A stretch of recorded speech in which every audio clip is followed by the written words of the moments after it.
Nursing noble profession में आप सभी का दिल खोल के स्वागत है। आज हम कैथेटराइजेशन क्या होता है उस प्रोसीजर पे हिंदी में और सिंपल लैंग्वेज के अंदर डिस्कशन करेंगे। जिन पेशेंटों को यूरिन तो फॉर्मेशन हो रहा है लेकिन पास करने में डिफिकल्टी हो रही है, उनको सर्जरी से पहले हमारे को ब्लैडर को इम्पीट करना होता है कैथेटर लगा के। जिन पेशेंटों को पैरालिसिस हो रखा है कि नर्व में प्रॉब्लम है, जिनका ब्लैडर तक नर्व सेंसेशन नहीं जाता है, उसको CIS बोला जाता है।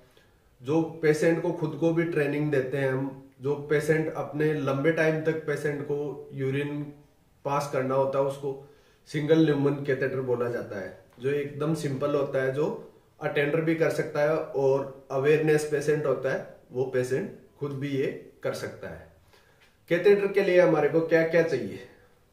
एडल्ट में कैथेटराइजेशन करते हैं तो हमारे को 18 नंबर का मेल में चाहिए, 16 नंबर का फीमेल के अंदर कैथेटर चाहिए। सबसे पहले हमारे पास कैथेटर होना चाहिए, लिग्नोकेन जेली होनी चाहिए, स्टराइल ग्लव्स होना चाहिए, यूरो बैग होना चाहिए और कैथेटर का जो बैलून इन्फ्लेट करते हैं उसको स्टराइल वाटर से इन्फ्लेट करना होता है, क्योंकि NS से हम इन्फ्लेट करते हैं, कभी कभी NS उसमें डाल देते हैं तो बैलून अंदर ब्लैडर के अंदर का जो बैलून है जो कैथेटर को रिटेन कर रखता है वो बैलून रप्चर हो जाता है। रप्चर होने से क्या होता है, अंदर ब्लैडर में इंजरी होने के चांस होते हैं, क्योंकि NS के अंदर सोडियम होता है और प्रेशर से सोडियम जाके हमारी स्किन को टच होता है तो वहां पे ब्लैडर को इंजरी होने के चांस हो जाते हैं।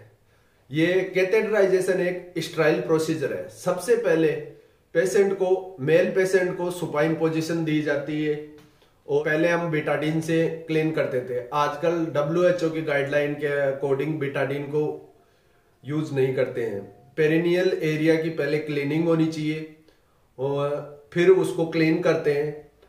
मेल में यूरिथ्रा से पहले यूरिथ्रा का ग्लास पेनिस होता है उसको क्लीन किया जाता है, फिर नीचे के एरिया को क्लीन किया जाता है। ये ग्लास पेनिस है, इसको गोज पीस से हम लेते हैं इस नॉर्मल सलाइन के साथ में और राउंड करते करते हमारे को नीचे तक यूरिथ्रा को आना है और सिंगल स्वाप में इसको क्लीन किया जाता है और पूरे पेरिनियल एरिया को हमारे को क्लीन करना होता है। क्लीन करने के बाद में उसमें लिग्नोकेन जेली डालते हैं और पेशेंट को एक्सप्लेन करते हैं कि ये डीप सांस ले, डीप ब्रीथिंग करनी है, जिससे कि पेशेंट को पेन का एहसास नहीं होता है। कैथेटर को हमारे को डालने के बाद में फिक्स करना होता है पेशेंट की थाई पे। एक जो भी टेप होती है उसको पहले थाई पे लगाना है, फिर कैथेटर को वहां पे टच करना है और कैथेटर के बाद में उससे ऊपर से फिक्स करना होता है दूसरी माइक्रो टेप से।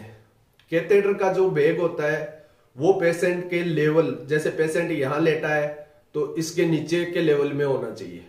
यूरो बैग लेवल से नीचे होना चाहिए। यूरिन आएगा ब्लैडर से, वो ग्रेविटी से आया, ग्रेविटी फोर्स से यूरिन आएगा। जैसे ही कैथेटर में यूरिन आ जाता है तो उसको यूरो बैग से कनेक्ट कर दो और बैलून को इन्फ्लेट कर दो। 10 से 15 ml स्टराइल वाटर डाल के इन्फ्लेट किया जाता है बैलून को इन्फ्लेट करने के बाद में वापस उस आर की तरफ खींच के देखना होता है हल्के हाथ से कि ये फिक्स हुआ या नहीं हुआ। एडल्ट के अंदर 10 सेंटीमीटर तक कैथेटर को लॉक्स जेली लगा के इंसर्ट किया जाता है। यही फीमेल में यूरिथ्रा, शॉर्ट यूरिथ्रा होता है, इसके में कैथेटर को 3 से 4 सेंटीमीटर तक हमारे को जेली लगाया जाता है और उसके बाद में इंसर्ट किया जाता है। कैथेटर को एवरी 6 आवर में उसको नॉर्मल सलाइन से यूरिथ्रा को, पेनिस ग्लास को क्लीन करना होता है, नहीं तो पेशेंट को UTI होने के चांस ज्यादा हो जाता है। जिस पेशेंट को कैथेटर लगा है उस पेशेंट को डेली 7 से 8 लीटर पानी लेना होता है, नहीं तो सबसे ज्यादा चांस हॉस्पिटल एक्वायर इन्फेक्शन भी कैथेटर से होता है। इकोलाई मोस्ट कॉमन इन्फेक्शन है। जो कैथेटर लगे हुए होते हैं पेशेंट, उनको ज्यादा लंबे टाइम तक रहता है तो ये इन्फेक्शन होने के चांस हो जाते हैं। जो नॉर्मल फोलिज कैथेटर आता है वो 2 ल्यूमन का आता है, 3 ल्यूमन का आता है। जो 3 ल्यूमन वाला कैथेटर होता है वो इरिगेशन के लिए हम यूज करते हैं। जिस पेशेंट का TURP होता है इरिगेशन के लिए, जो TURP प्रोसीजर होता है उसमें हमारे को पेशेंट के क्लॉट को निकालने के लिए कंटिन्यू एक तरफ से स्टराइल वाटर डाला जाता है। यूरिन और जो हम स्टराइल वाटर डालते हैं वो वापस बाहर निकलता रहता है। इसका हमारे को कैलकुलेशन करना होता है, कितना इनटेक हुआ, कितना आउटपुट हुआ।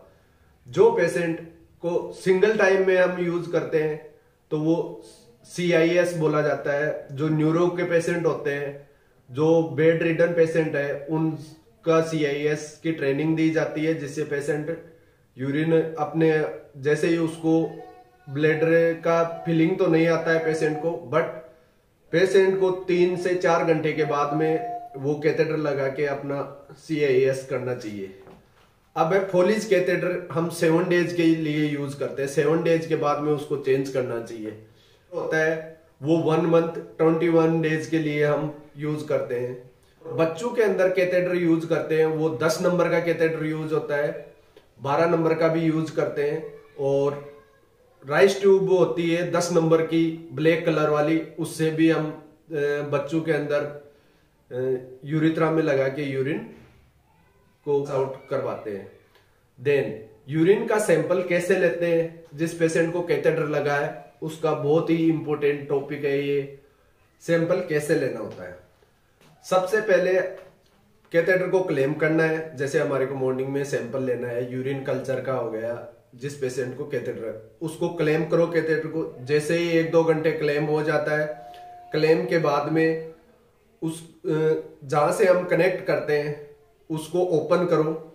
कैथेटर और यूरोबॉय को जहां कनेक्ट किया उसको ओपन करो और कैथेटर को रोटेटिंग मोशन में 3 बारी हमारे गोज पीस से उसको क्लीन करना होता है। क्लीन करके बाद में क्लेम किया है उसको ओपन करो और 10 से 15 ml हमारे को यूरिन लेना है। ये स्ट्राइल कल्चर यूरिन लेने का मेथड होता है। यही जिन पेशेंटों को कल्चर लेते हैं, जैसे यूरिन का सैंपल कलेक्शन करना है, सबसे मॉर्निंग वाला सैंपल कलेक्शन करते हैं वो सबसे इंपॉर्टेंट होता है, जिसमें पेशेंट को एक्सप्लेन करते हैं कि आपको 10 ml तक बाहर आपको ड्रॉप यूरिन की ड्रॉप आउट करनी है, उसके बाद में रुकना है, फिर यूरिन का सैंपल कलेक्शन करना है, जिसको मिड स्ट्रीम यूरिन बोला जाता है। यही सैंपल छोटे बच्चे फीमेल में कैसे लेते हैं, फीमेल के लिए एक अलग, छोटे बच्चों के लिए कैथेटर भी बोला जाता है उसको। नेट होते हैं, फीमेल होते हैं, उनकी स्किन के ऊपर टाई अप कर देते हैं और 10 to 30 मिनट हम वेट करते हैं, जिसमें बच्चा 10-30 मिनट के अंदर यूरिन पास आउट कर देता है, उसका सैंपल हम कलेक्शन कर लेते हैं। हमारी इंफॉर्मेशन अच्छी लगी तो चैनल को लाइक करें, सब्सक्राइब करें